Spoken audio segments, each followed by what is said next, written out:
Okay, my name is Guy M. Purdy, Purdy. I was born in Monroe, Wisconsin, 19, May 10th, 1924. Where were you on December 7th, 1941? I was sitting in my bedroom uh, and listening to a football game on my radio when my dad came in and says, Pearl Harbor, they bombed Pearl Harbor. I said, okay, what's Pearl Harbor? Nobody knew about Pearl Harbor. But that night we knew. We knew everything. All we had was radio then. And that's the only thing we depended on, with H.B. Coltonborn and a couple of other commentators kept us informed. What was the impact on you? How old were you at that time? I'll say 17. Well, we were attacked, and at that time everybody wanted to get into the service and do their part.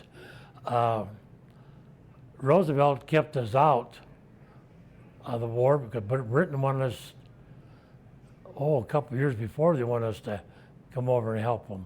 But that's what they started, what was at least, I forget what they called it. We supplied them with all the equipment that they needed, land lease or something like that. How soon did you go into the military? Well, I was sworn in, I was volunteered for the draft, and I was sworn in into the service December, but I don't remember the date, of 43. And then right February, or I think it was February of 42, that's when I went in. Basic training I went in at Fort Sheridan, Illinois. From there, I went to St. Pete, Florida, for basic training. We had nothing but all wool oldies on. And got to Florida, and we was walking in our ankles of sand. That was different. I learned my left from my right foot. Then I went to New Orleans for basic training. But the funny part was I was called to go to duty, to go to school, and I had to report over to a Quonset hut. And everybody I met was going to cook and baker school. And I said, I ain't going to be no cook and baker. No, I'm going to do something about this. Well, they came out and they called everybody's name except two of us.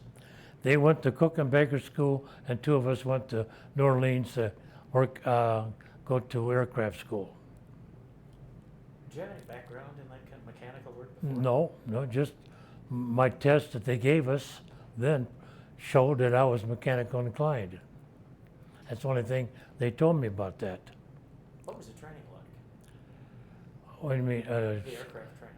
Well, we learned about the different parts of the airplane and in the instruction of it and how to repair them. A little bit about the engine, not much.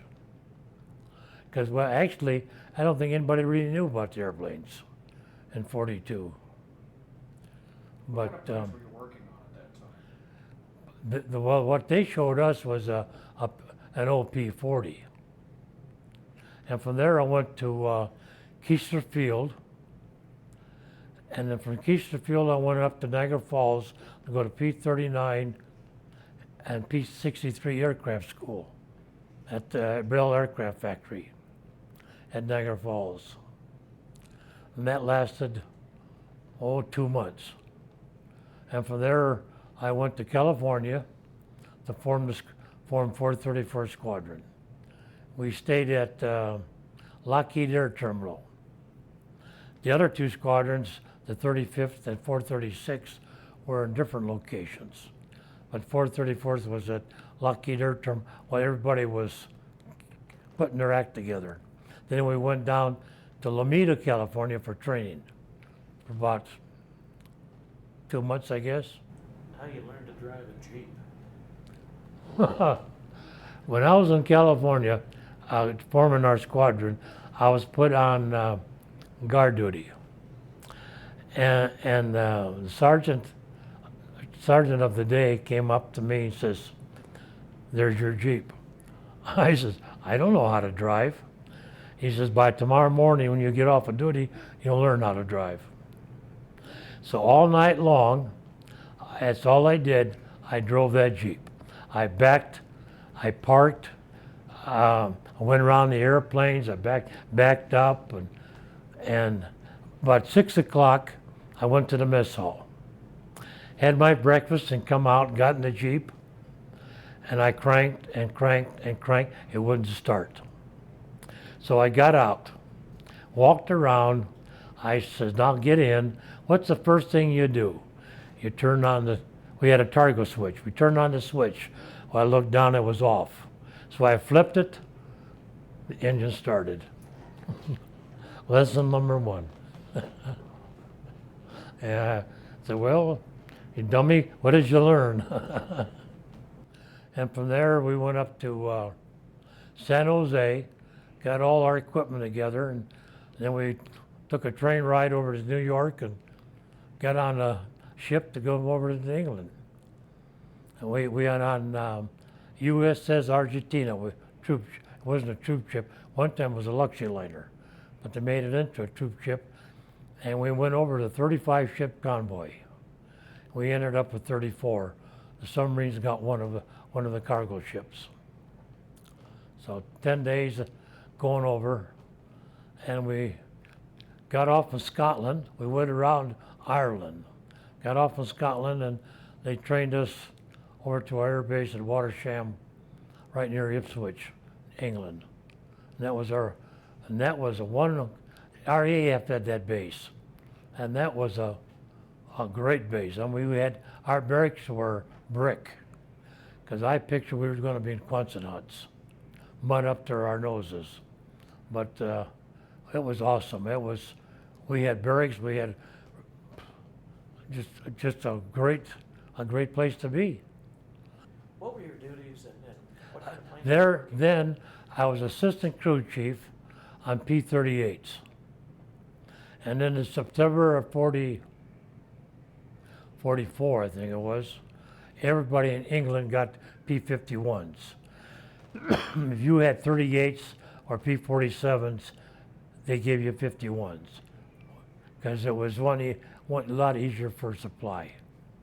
You had the P-51s then later on, and they kind of took over. Was that a really superior aircraft? As far as length, distance, and it was faster, and it was built different. Oh yes, it had its purpose. The 38 served its purpose. They used a lot of P-38s in the Pacific, a lot of them. Then they got the 51s too down there, but the P-51, our pilots loved to dogfight. And Ravenose told us that the more you learn to dogfight, the longer you're going to live. And he proved it many, many times over, especially in Vietnam. The P-38s, did they use those quite a bit early on? Oh yes. Excuse me. Oh, the P-38 was a great airplane. It was double with twin engines. The left one turned counterclockwise, and the right engine turned clockwise. And it had four 50 caliber machine guns in the nose, with along the side in the middle was a 20 millimeter cannon. From a maintenance standpoint, what were the differences between the 38 and the 51? Well, the 38 had two engines. There were 12 cylinders, and the P-51 had 12 cylinders, but one engine. So it only took you half as long to change spark plugs. Because after every mission, we changed spark plugs on all engines. But then later on, they were running out of spark plugs, and we learned not to use as many. We had different methods. Like one guy would run up our airplanes, and one would watch the exhaust pipes. When one flame wasn't right, then that cylinder's where we changed both spark plugs. You learn as you go along. It was a very learning experience. But you kept it going and kept it Oh flying. yes. How many people were in your maintenance group there working on this wing that you mentioned? About how many? Well, there were 2 mechanics to an airplane, crew chief and assistant, and 1 armor. And the radio people, communications people, they floated around. They went from airplane to airplane. They might have been assigned to our D flight or B flight, but they weren't part of the crew. It was a different feeling in those days. Everybody worked together. When somebody needed help, well, we didn't ask. We just went over and helped them to get his airplane ready. We've done that many a day. And if we need help, they come over and helped us. I don't think people are really that aware. Everybody back here, kids love the P-38, but I don't think people know that they were used that much early on. And how many pilots were flying out of there in P-38s? That I can't tell you. I don't know how many pilots. I know we had a bunch of them. We original, I don't remember the original number, but we had quite a few replacement pilots. Because our outfit, the 479 Fighter Group, lost 63 pilots in combat. And all the squadrons had, well, large number of replacement pilots. But there was no experience at this kind of thing at that point, was there? No, it was wide open. Well, our pilots, when they first went over, it's funny, you can train all day, but when somebody's shooting at you, it's a whole new world. And it's a different ball game then. And we all learned that, you know. The guys in D-Day learned that in a hurry. Probably a lot of them thought they were going up on just a regular Mission Beach. But when somebody's shooting at you, oh, that was a whole new ball game. Do these planes come back pretty shot up at times? Oh yeah, some of our airplanes did. We just got some tape out and cover up the holes and let them go back out again. That's all we had. Now these guys were going out to protect bombers? Right, they were escort. Sometimes they were just going out to strafe. They didn't tell us a heck of a lot what they were doing. They weren't supposed to us. Everything was supposed to be hush hush. But we learned a little bit here and there. But D-Day came. We didn't even know D-Day was on until one of our pilots came back and said, well, it's on. I said, what's on? He said, it's D-Day's on. So that's when we knew the invasion was on. And our outfit, I think, flew 3 different missions that day. When they came back to refuel, another pilot jumped in, went 4 or 5 hours, come back, and another one would leave. A lot of this was a waiting game too, wasn't it? Once you got them in the air, then you just had to wait. Well, then that's where we had to clean up our area and go get supplies, whatever you need, and that would give us a chance to go to the mess hall and get something to eat. Because over in England, I mean, when we got over there in May, and I couldn't understand it at 2:45 in the morning why it's so light out. I didn't need a flashlight to work on the engines. And then about 3:15 it got dark. And then about 4:30 it got light again. And then in wintertime was just the opposite. It was more dark than light. That was odd. And of course in the wintertime they had the fog. Oh, that was interesting. Trying to find your way through the fog without a flashlight or anything. That was interesting. What did your planes have to be able to get them back down on the ground when they came back into that fog? Well, that was up to the communications people. We had a call sign. Our squadron had, I can't remember the call sign. And they would direct the pilots to our airfield. course, lot of the outfits use our airfield because they couldn't make it to the road. The next day they would, so we have kind of a catch-all too. Yeah, lots of traffic then. Uh-huh. Behind and north of us, our air base in Watersham was the largest bomber base in the world. And they had nothing but B-17s. And one took off and landed in our airfield because he didn't have the power to make it. He was full of bombs and full of gas.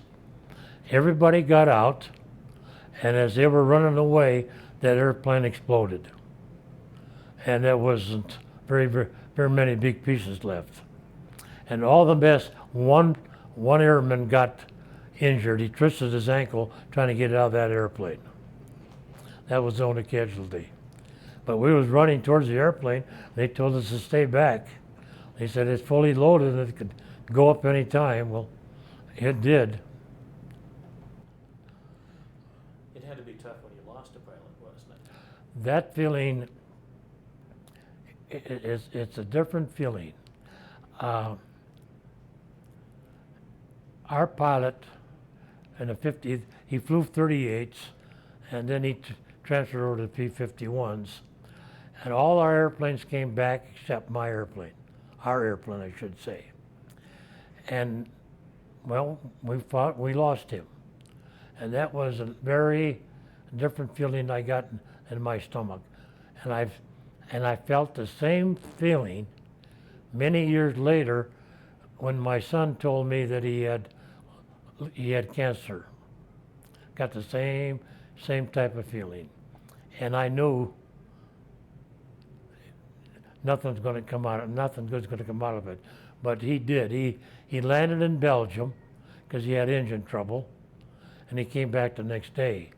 But after we found out he wasn't coming back, it took about a half an hour or so for our flight sergeant to come out and tell us, your pilot's okay, but he had to land in Belgium because he had engine problems. Well then, okay. But then we were in limbo. What are we going to do? We don't have an airplane. What are we going to do? What can we do? I guess, well, probably get another airplane. I guess we'll get another pilot and go on. But you can't dwell on it. If you do, it's gonna rip you apart. They're friends, yes, they're very dear friends. In the service, you make awesome friends, and they last you a lifetime. But when one goes, you don't like it. It's not right, but you got to go on, and that's what we had to learn.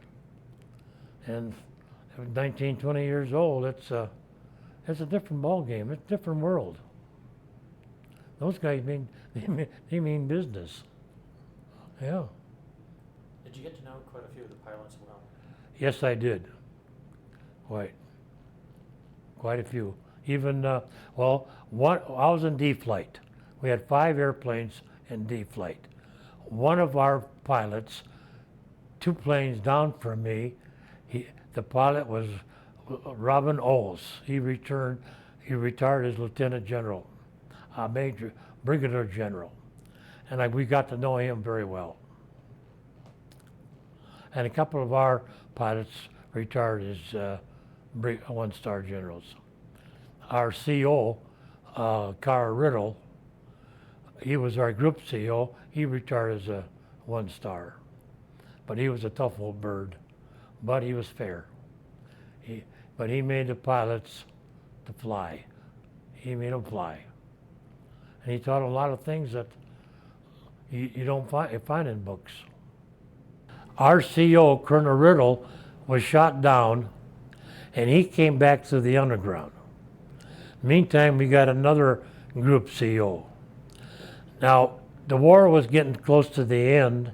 If you were shot down and escaped, you were sent home immediately because they did not want you captured again and then find out what went on, you know. So he came our CO again. Our CO that replaced him was shot down, so Colonel Riddle replaced him. And Colonel Zemke was made POW. Yeah, but things happen and they happen fast. Well, Colonel Riddle, well, I think he was a major then. No, he was lieutenant colonel then. He never said much what happened when he came through. He might have did it to the intelligent people and a couple of his buddies, but we never knew a heck of a lot what he went through. We saw his civilian uniform that he came back in. It was too small for him. Sleeves were up here, you know. But he made it. That French underground saved a lot of lives. I hope somewhere along the way somebody got him to write things down or do this kind of thing with them. With your colonel. With your colonel. Hope somebody got to He did what? write the story for him. He's hoping that your colonel got somebody to write his story. That I've been after a couple of guys to interview him and get his history, and I don't think they ever did. But he passed away last November, I think, or last October. He was tough, but he was a great guy. I liked him. He was fair to the enlisted men. Because he came to us. He was the original member of our outfit, but he was down in Panama Canal when the war broke out. He was a major down there. A couple of guys that I know were also down there as sergeants, and they came to our outfit when we formed our outfit in California. Do you remember any stories or anything that happened, say maybe in the off hours or whatever, things that happened with your crew that just kind of stand out in your mind? Well, one crew member in the P-38, I don't know if you know the looks of a P-38. Back of the twin boom, there was two counterbalances. He bailed out of his P-38, and he put his chute open before he jumped through. As he went down, his chute caught on one of them counterweights, and he went down with the airplane. They watched him go down. In fact, a couple of guys followed him, and his 38 went right in, and he went right after him. It was a heck of a way to die, but I hope that he had a heart attack on the way down. But one of our pilots was coming back, and he got shot in the head. And they call him Hard-Headed Simpson ever since. Yeah. I take it he got back. A lot of nicknames going on. Yeah. What's different with you here is we've talked a lot of the B-17, B-24 guys, and there's a mixture there of officers and enlisted. Oh, yeah. But it's a little different when it's a fighter pilot and the crew Right. that keeps it going. We were very close to our pilots. Well, they came out in the flight line, and if they wanted to help out or just to talk to us.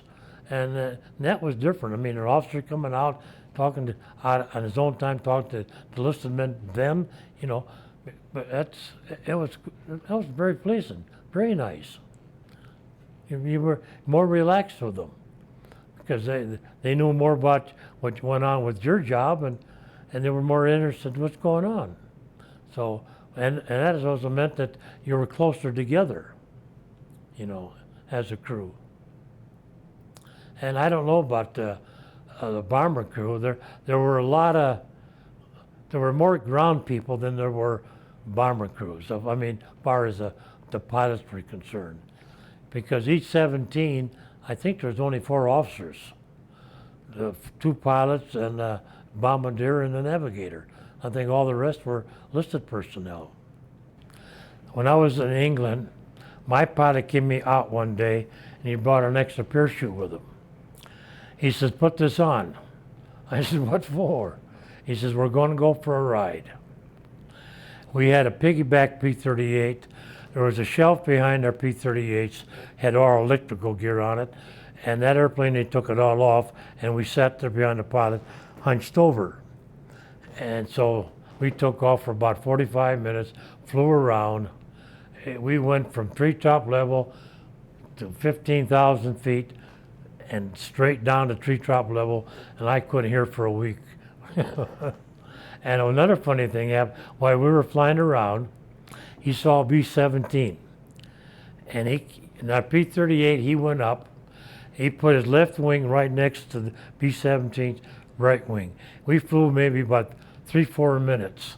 Then all of a sudden that top turret started turning towards us. He saw that. The next thing I knew, the 17 was up there, we were down there. He says, when I saw that turret turning, I want nothing to do with that guy. Yeah. His favorite pastime was put his gear down and flaps and land in the clouds. He loved landing in the clouds. It's all part of training, yeah. And then in 45, some of the guys were coming home. I was reassigned to the 355th Fighter Squadron, 355th Fighter Group, 354th Fighter Squadron at Steeplemorton, England. And from there we went to Germany to 9th Air Force. But I had a chance to take a vehicle over. I wanted to see the countryside. And I jumped at the chance, and they gave me a Jeep, and we drove from Steeplemorton to Dover, got on the ship and went over to Cherbourg. From there we went through France, a part of Luxembourg, I believe, down to the southeastern part of Germany to Augsburg. And that scenery in Germany and France was awesome. I was very, very fortunate. You really got your tour then? Oh, yes. Did you stay a mechanic, aviation mechanic after you got out? Yes, I worked in the factory for about 6-7 months, and I knew there had to be something different, something better than this. No, I couldn't stand being cooped up. And I found a magazine, and in it says, go to Spartan at Tulsa, Oklahoma, and get your airplane and engine license, then work for the airlines. I said, well, the Air Corps then gave me the training, so why not try it? So that's where I went. I went to Tulsa for 1 year and got my license and joined the airlines. Stuck with those for years? Then I worked, all total, I worked 43 years on airplanes. Yeah, You must have liked it. I think so, yeah. You just got to fly on this B-17. What's that experience like at this point? What's the experience of flying on a B-17 today? Really, well, I learned one thing. I learned why 18, 19-year-olds are only one that can fly those airplanes, getting in and out of them.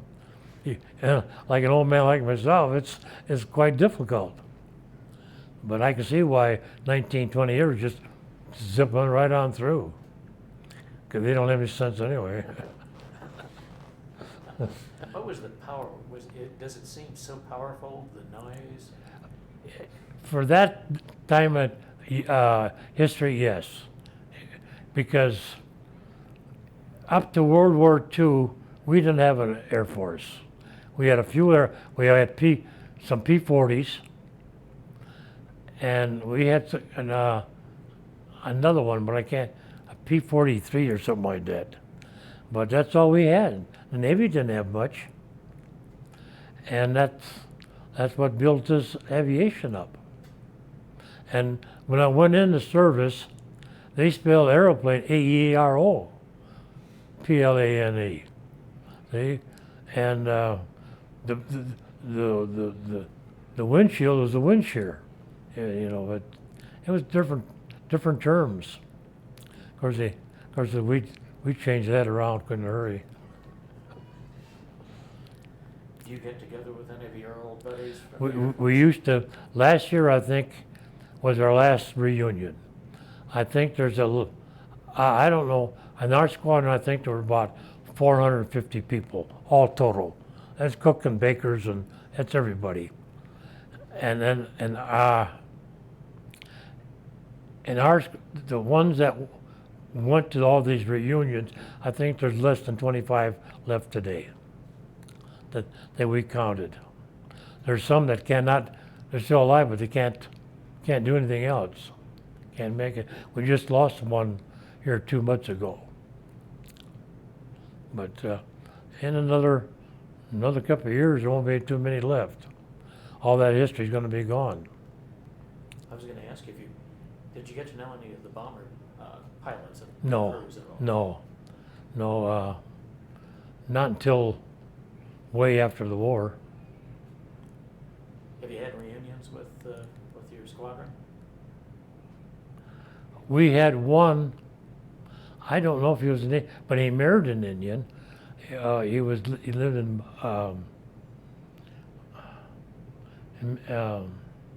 Missoula, Montana. He lived up there and on an Indian reservation with alongside of it, the Indian reservation with his wife. She was quite a bit of Indian. I say half, I suppose. Well, I was just wondering. No, then we were more or less segregated. We didn't have any blacks in our group, because that was a different part of our history. They had their own, we had our own. The only blacks we saw, I guess, were truck drivers. Did you know about the Tuskegee Airmen? Pardon? Did you know much about or hear about the Tuskegee Airmen at all at that time? No, but we heard about them, but we didn't know anything about them. How long were you in the military total? Pardon? How long were you in the military? About 3 years. From 42 to 45. Do you think about it a lot? Oh yes, definitely. I wish so many other guys could have that experience. The young kids today, they're missing so much.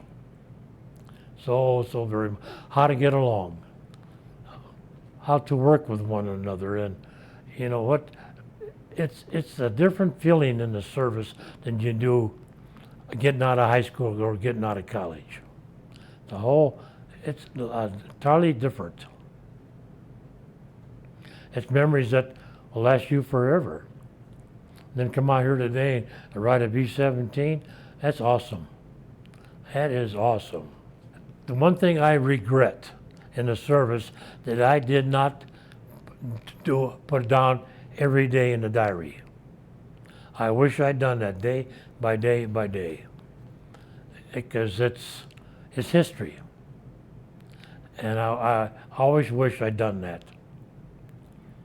One of the guys did, and it's awesome. But that's when it happened. That's when it happened. We're saving a little bit of it today.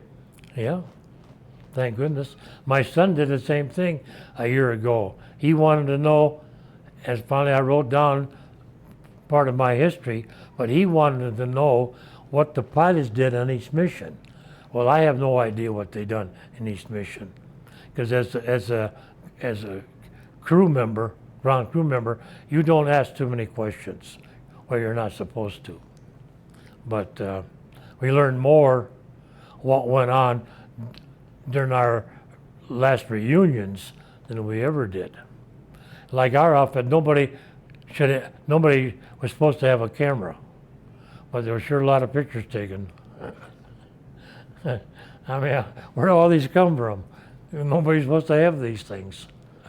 It's nice to hear this, because we've talked to several, especially with the B-17-24 guys, and they talk about how much they admired the ground crews and the work that they did. It's nice to hear that the feeling was mutual, that it wasn't just them saying, well, we need these guys. Also in those days, I mean, we wanted to do a good job. Everybody wanted to do whatever they could. Even was picking up trash or cigarette butts. They were doing something. It was just, it's just a feeling you wanted to do it. Everybody pulled together, even the mothers and fathers back home. I mean, they themselves. I mean, they worried. It's like my folks had 3 sons in the service, and they had the old 3 stars in the window, and they're the ones I feel sorry for because they had no idea what was going on. They didn't have TV or all these little radios and going on. All they could, if you wanted to know something, you went to the theater, and for the eyes and ears of the world, come on. So that was the only, plus the radio. That's the only information you could get about the war. And it took so long to get letters back and forth. Oh yeah. That they give you a little what they call it.